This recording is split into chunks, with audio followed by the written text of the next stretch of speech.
Okay, thank you so much. Let's move on to the next set of questions on business.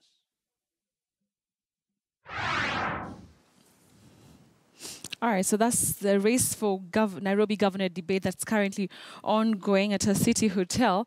And like I mentioned before, Mike Sonko was supposed to be attending, but as you've seen, there's an empty seat there. So he may be not attending that debate that is supposed to really give direction to the Nairobi voters on just who is best suited to lead them in the next for the next 5 years. Let me come back to my panel of guests right now. And I'd like us to start from that debate. Sonko is missing, and he has been seriously campaigning. This is a point maybe one might think that he should be out there just talking to Kenyans about, or Nairobians about, what his plans are. I think Sonko's absence works for him. Mm-hmm. First thing, Sonko's support is actually not in the middle class and the elite of the society. He supports base right now are busy doing the mjengo work and all that stuff. They don't have time right now. I mean, it's close to 11. These people are still busy hustling. So they don't have time to go in television and sit in city hotels listening to debates. To them, it's not about manifestos and your vision. The Sonko support base want the real thing that they can touch and feel. They want water. When Sonko goes there and delivers water to them, that is a plus to them. That is what they are feeling. They are not talking about international, multinational businesses, opportunities that the likes of Miguna and Kidero want to create. That is not their concern. Okay. They want that extra shilling of 20 shillings fare to go down when they come from hustling to go back home. Right. So it works for Sonko. It works for him. Peter, what's your thought on this? I also tend to think so. Yeah. Because you see, like Miguna is talking about Toronto, and for the voters who may vote for Sonko, they don't know Toronto. They know Nairobi, maybe know the issues that happen. So when you give them those pictures of Toronto and whatever, they don't understand. And he doesn't need he doesn't need this audience that is going to be part of the debate. I will cut half of the saying. I'll say he's being penny-wise and not finish the other part. First and foremost, Langata, well, not Langata, well, Nairobi has about a 60% middle class and upper economic class. They're equal citizens within Nairobi. They need to be addressed. Number two, if on the first part, what my honorable colleague here is saying, that his audience are busy in Jengo and so forth, as is a very noble duty, then he has free time now to explain himself on what he has to do, because no one is listening to him now. Also, they're also at work, and I don't think it is a noble thing to dodge professional debates, because that is where people are allowed to cut the difference between the boys and the men, or the girls and the women. All right. And this is what he's doing. He's running away. I don't think he's particularly unpopular. I think perhaps this kind of an event shows his lack of prowess in intellectual ideas. And I think that's what he was gently trying to put across. He's gently trying to put across. But also let's expand the conversation to the debates as a whole, because the debates provide a platform where people are able to discern A from B. We're expecting the first presidential debate to be happening in a few days, maybe about 10 days on the 10th of July. How much of an impact do these debates have on the electorate? Is it that will make somebody change their mind from person A to person B, or is it the campaigns when they see you on the ground, they hear your message, the whole melee on the ground? What really is the impact of these debates, if any? We said earlier that this election is going to be won by the number of people who turn out to vote. And every number counts, Betty, at the end of the day. Like my colleague Ebli put here, that Uhuru became president because of less than 8,000 votes. That is the plus one that made Uhuru president in the last elections. Now, Kenya, basically people vote along ethnic lines. And then there are those people who are, we call them the free thinkers, and those people whose, according to them, their ethnic persuasion are not catered for in the two main coalitions. Now, those are the people who we are calling kind of the swing votes. Those are the people now that the debate helps to change their mind on who they are going to vote for. Now, that is the target. But then by and large, the ethnic voting scale is still going to remain the same. But when it comes to the swing votes and the free thinkers, now that is what the debates come into place. But then the debate also further interrogates the leaders to put them on the spot. This is what you said. For instance, the current government, they had a manifesto last time that they launched in 2013. This is now the time for the Kenyans to ask them, this is what you promised. Have you delivered? Why have you not delivered? And why should you give you another chance to continue doing on this? And then the opposition people have to tell Kenyans and explain, okay, you've criticized the government, including whether they have done a good thing or not. It's about criticism. Now, what are you going to do differently? What is the alternative solution that you're going to bring to Kenyans? All right. Yeah. Interesting. Excuse me. You asked a good question about the importance. From last time, I can give an example of Mwalimu, is it Duba Dida, okay? You see, the gentleman was unknown. Yeah. But that debate built him. In fact, I think from the statistics, those who have the statistics, he got more votes than even some of the well-known candidates. And why did he get those votes? That debate. So, as we said it earlier, the Kenyan voter has evolved, has changed. The way now our Kenyan voter looks at things, perceives issues, I think using things like the presidential debate and even what's going on right now is very important. All right. Yeah. I want us to touch on something that Jesse mentioned, and that's the manifestos. That's a big conversation. Even if you look at the newspapers today, everybody's just talking and analyzing the two manifestos. So from where you sit, there are people who are saying that the Jubilee manifesto is centered on developments, economic growth. On the other hand, the NASA manifesto is focused on, creating an equitable share of resources across the country. I don't know from where you sit. Where do you put both manifestos? How do they speak to you as a Kenyan first, not as an aspirant, political aspirant? Thank you, Betty. I want to start perhaps by just taking a leap backwards on this issue on presidential debates vis-a-vis rallies. Rallies are monologues. You tell the people what you want. They don't have a chance to talk to you. If they try to, then you probably have some goons around to handle that.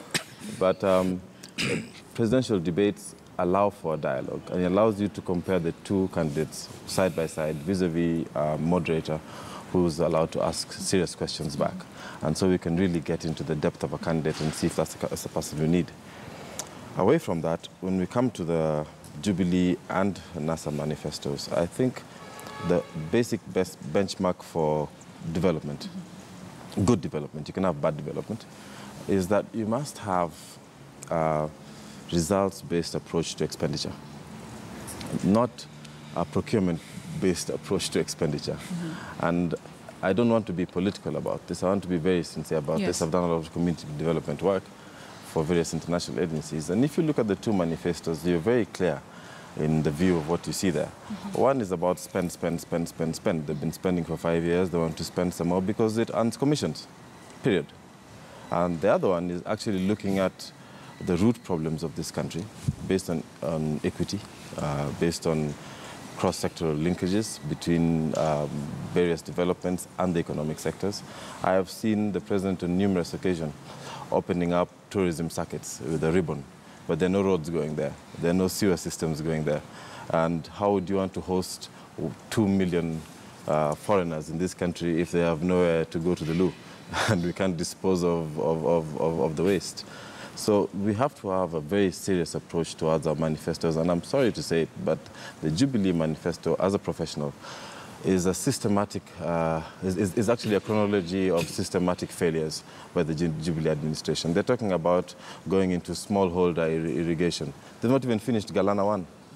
I mean, this is a serious problem in this country. We have faulty projects started based on the ideology of what shall we earn from commission, and even after they pass them to the budget by the tyranny of numbers, then they can't implement them anyway because they were faulty at start. Okay. I really would like to differ with him on a few issues there. You see, I looked at the two manifestos. I've read even the speeches of the two candidates. And I've been a teacher of history. And I tend to think that the NASA manifesto leans towards Marxism or socialism, you know, universal health for everybody. They are not giving us very clearly the ideas of how they are going to achieve this. Even the people who came with Marxism, you will notice that they had very good ideas of everybody benefiting. But at the end of the day, you discover they ran out of steam. We saw it happen when Mwalimu Julius Nyerere was the president in Tanzania. But I look at the manifesto by Jubilee to be a manifesto which wants people to get involved. Also, it's like what you know, participate in the economy, in building the economy. And I see it as a progressive one in this way. They have already been there, so they just want to further whatever they've been doing. But shouldn't they show Kenyans, first of all, what they've been able to achieve in the last 5 years, yes, 4.5 years? People are asking where, they're saying they've created 800,000 jobs every year. Where people don't know where these jobs are. These jobs are there. Actually, Peter, I think you're saying the exact opposite of what those manifestos are. Okay. You look at Jubilee's manifesto, it's more of a technocratic manifesto. You look at NASA, it's more of a value-based manifesto. Technocratic in the sense that they are still talking about multinationals, international things and all that stuff. Yeah. No touch with the common wananchi at all. There is nowhere where the common wananchi is being told this is what you're going to do and this is how you're going to get involved into developing this economy and into developing yourself as an individual. When you look at NASA manifesto, first they're acknowledging that Kenyans have differences, starting with the TGRC report. You can't move forward as a country when you're divided. That is one thing. There is a section of Jubilee leaders who say that, you know, why is NASA concentrating on the past? You know, we want to go to move forward. No, but you can't move forward. You have to acknowledge your past before to put it in the future for you to move forward. You have to do that. And the problem starts there, actually, by us sweeping things under the carpet. And actually, this country burnt in 2007, 2008 because of doing such things. People have been faced injustice in this country, but when we want to tell these Kenyans what Jubilee came with, accept and move on mentality. That is not going to happen. Okay, let me hear. I'll hear your thoughts. But Siongo, you know, the NASA manifesto is talking largely about dealing with historical injustices. The TJRC report implementation, a lot of things to do with, you know, where we've come from. Yes. Section of leaders saying, why should we do that? Let's focus. Tell us what you'll do for us for the future. Betty, for the benefit of Bonamunga, our Jubilee proponent here, and since he has opened up Pandora's box by talking about history, and I think we're equally well read, I want to take him back to the American civil movement when we're looking for the civil rights for African people in America. Yeah. And Malcolm X once gave a speech, and I'll give an excerpt of it. Yeah. You see, we had the house Negro, and then we had the field Negro. And the house Negro had the opportunity to wear nice clothes and to eat the crumbs off the master's table. He slept in the basement, so he was very comfortable there. And then you had the field Negro, who had the lash of the whip, who had nothing to eat. And this was the approach. When the master was sick, the house Negro said, "Master, are we sick?" And he said, "We." And then when the master's house was burning, the house Negro tried to put it off more than the master did because he was living in the basement. And unfortunately, we still have house Negroes and field Negroes today. You see, the field Negro, when the master was sick, he wished he'd died. And the field Negro, when the house was catching fire, he wanted to add fuel to it so it could burn, so the master would know how it feels to sleep outside. And that's the divide that you have in this country today. You have people who feel that they're comfortable because they're sleeping under the feet of a corrupt regime. And then you have the rest of the people in this country who are suffering under the brunt of corruption and wanton destruction and moral decadence that is provided by the Jubilee regime. And those are the field Negroes. All right. I don't know, but I tend to think, gentlemen and a lady, look at the two manifestos in this way. The Chinese talk of teach a man how to fish or give a man fish. Most of what a NASA manifesto seems to tell me is more of how we will give you this so that all of us will benefit. You don't need an ID. Your tribes, you are the name of your tribe on your card. We'll all get universal health. But I like it when we talk about more of things that are to make me acquire the fish. When the Jubilee manifesto talks about giving young people jobs, giving them time to to build their CVs. I'm looking at that kind of manifesto from Jubilee as a manifesto that wants to give you a fishing rod. You go and fish. But and Peter, look for the fish. Peter, have we seen Kenyans getting that fishing rod over the last 4.5 years? If you talk to Kenyans, the Mwananchi, the common Mwananchi, the Mama Mboga who sells, kills, they'll tell you that they don't have money in their pockets. So which fishing rod is this that has been given? I don't know why I read so many reports. Oh, Nairobi now is, I don't know, the center of what in this region. I read about tourism in this, reading international magazines. A lot of reference is done about Kenya as a country that has really grown in terms of giving opportunities to people. You see, an item like, let's say, the SGR, a job is not a matter of you to be given a white-collar job to go to an office. Right. SGR is moving along the road. People are building shops. People are putting up their canteens. Some other people, I was told somebody in the SGR is polishing shoes as the train is moving along. There's somebody who has opened up his business within the train.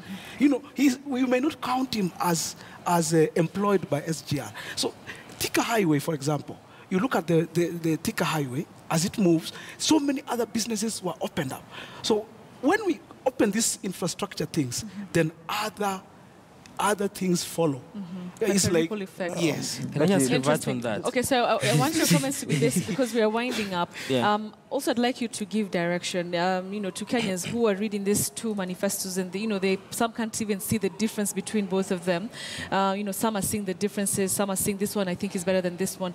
What should the Kenyan voter look at when they're looking for, some substance in the person they'd want to vote come August? At the end of the day, Betty, the electorate should look at what is going to benefit him or her as an individual, not what is going to benefit this tribal mentality kingpin that my friend Amunga is trying to bring up. And let me just be clear, when you say about NASA manifesto about people not getting jobs based on their surnames and the ID, that is matter of constitution, and you can't run away from that. We have a government in place that is run and owned by two tribes in this country. That is a reality, and you know it. Me and you, we know it. I mean, it's not about proving. We know which positions people hold in this country. Government? When they say that the government run by only two tribes, and the rest of us are in this government. Look at the cabinet, for instance. Start from there. Look at the heads of parastatals and people sitting about security sector. Those are social media. No, it's not security. They are not things that can... Peter, please go and do your homework. These facts are there. I'm just finishing up, Betty. I'm just finishing up. On matters about creating these, last election they said 1 million jobs annually. Yes. Now they come and acknowledge that we only created 800. Yes. Those jobs are not there. How many companies have shut down? Everready went down. How many multinational companies have shut down? Jobs are not there. Jobs are not there, and Kenyans are suffering. Companies have also just let him finish his point. We are running out of time. Kenyans should not be treated to this PR stand. We live in this country and we know what is happening in this country. Moving forward about the economy, even during the launch of their manifesto, they couldn't even put a figure on what the economy is. Last time they told a double-digit. Knowing so well that they performed so bad, the economy is doing so bad, prices of things have gone tripled when they took power up to now. So when you're telling us that the economy is doing better, which economy are you talking about? All right. Betty, will I be allowed to answer? Let me hear Sion, and then we wind up with... If you'll allow me to stand the gap. And, yes, it's very fast. I hope Wanamunga doesn't feel sandwiched by these realities. It's just part of life.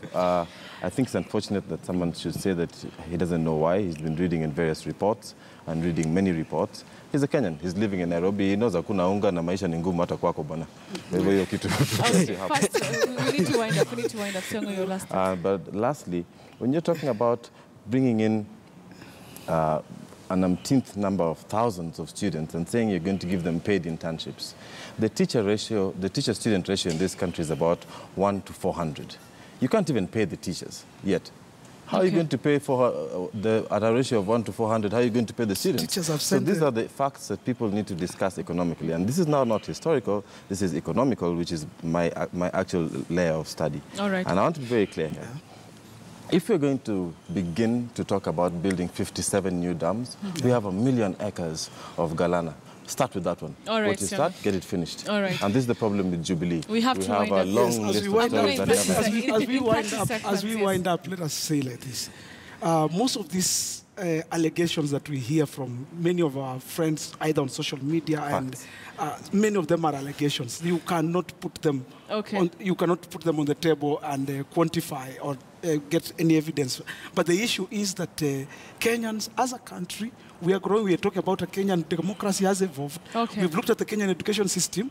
Recently, teachers signed the best CBA ever, 54 billion. Civil servants in this country are going to get the best salary they have ever gotten. And they're going on strike next week. We have to wind up, gentlemen. We have to wind up.